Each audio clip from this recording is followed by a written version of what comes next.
The Thoughts of Pet Alligators by Rain E. Starr. Morning in Ponyville began as it always did. As Celestia raised the sun, Pinky jumped out of her bed with her usual enthusiasm. "Good morning, Gummy." Pinky pulled her pet alligator out of his bed and gave him a tight squeeze. "Are you ready to start the day?" Gummy stared at Pinky as he allowed her to drag him out of the room and down the stairs into the kitchen.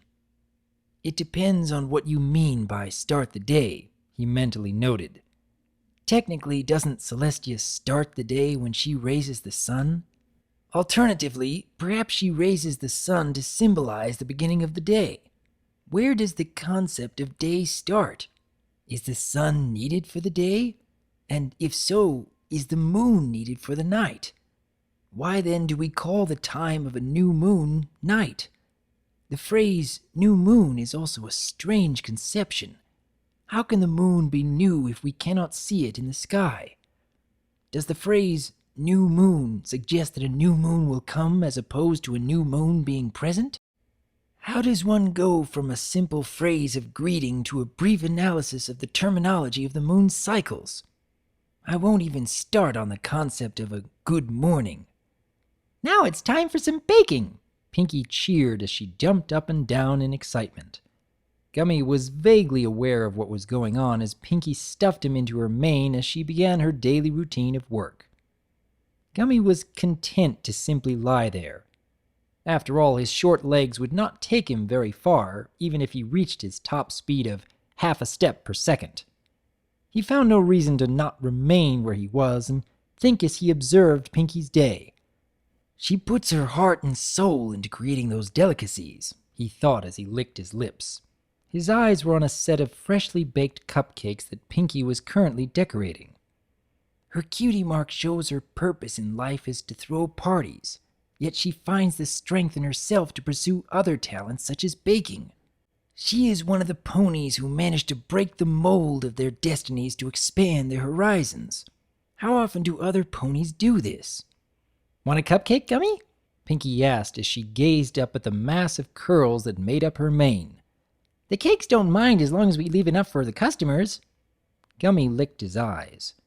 "Here you go," said Pinky as she slipped the treat into her mane. "Just make sure to clean up after yourself. Aloe nearly fainted the last time I dropped by the spa with Rarity."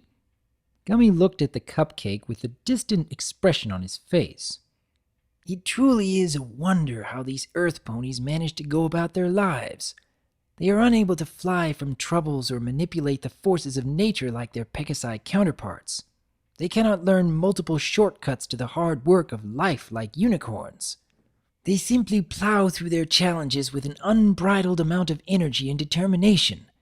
Even now, I can remain safely in this pink alcove with enough food to last many days.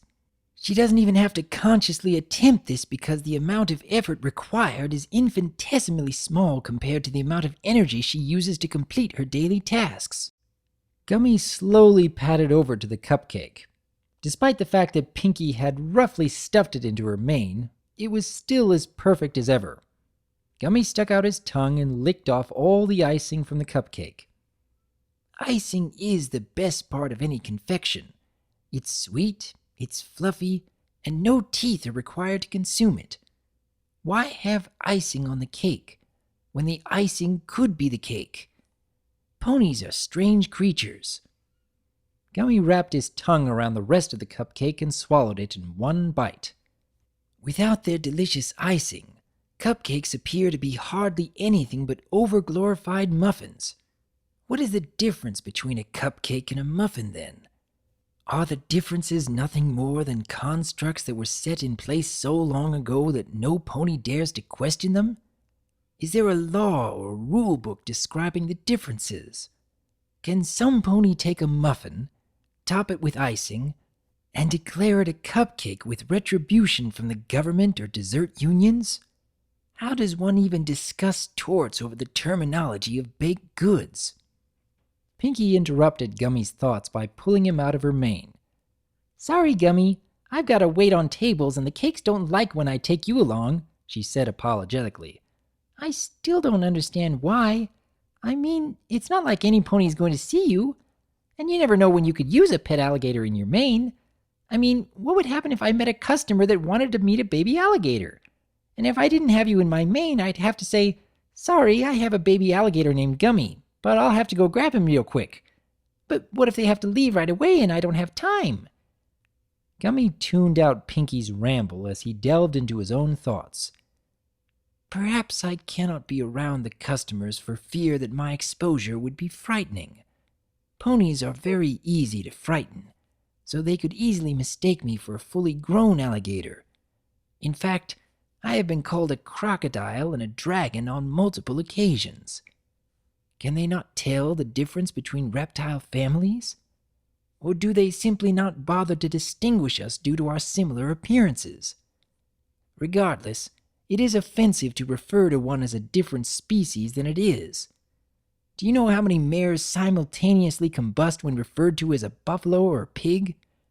If they feel similar sentiments, why do they not apply to other species? At some point in Gummy's inner monologue, Pinky had placed him down on the counter. Unperturbed, he continued in his thoughts without as much of a glance at his environment. How many unanswered questions are there? What is the meaning of life? Is the world a flat surface or a sphere? Where do babies come from? Is the pinky sense genetic? Are the princesses celestial deities? Where did everything in existence come from? Is the moon actually made of green cheese? Of course it is, silly. What else was Nightmare Moon eating for the 1,000 years she was banished? Rock candy? That was The Thoughts of Pet Alligators by Rain E. Starr. Ever since Gummy had his first speaking role in Slice of Life, I've been rather fascinated with what else he could be thinking about in every one of his appearances. And even more than that, I'm quite curious as to just how much Pinkie Pie really understands about what Gummy is thinking. With both her pinky sense and a tendency to break the fourth wall, it kind of gives new meaning to every one of her scenes when she's been talking to Gummy. But what do you think? Is it possible that both Pinky and Gummy understand more about each other than meets the eye? I am Dr. Wolf, and I look forward to hearing from you.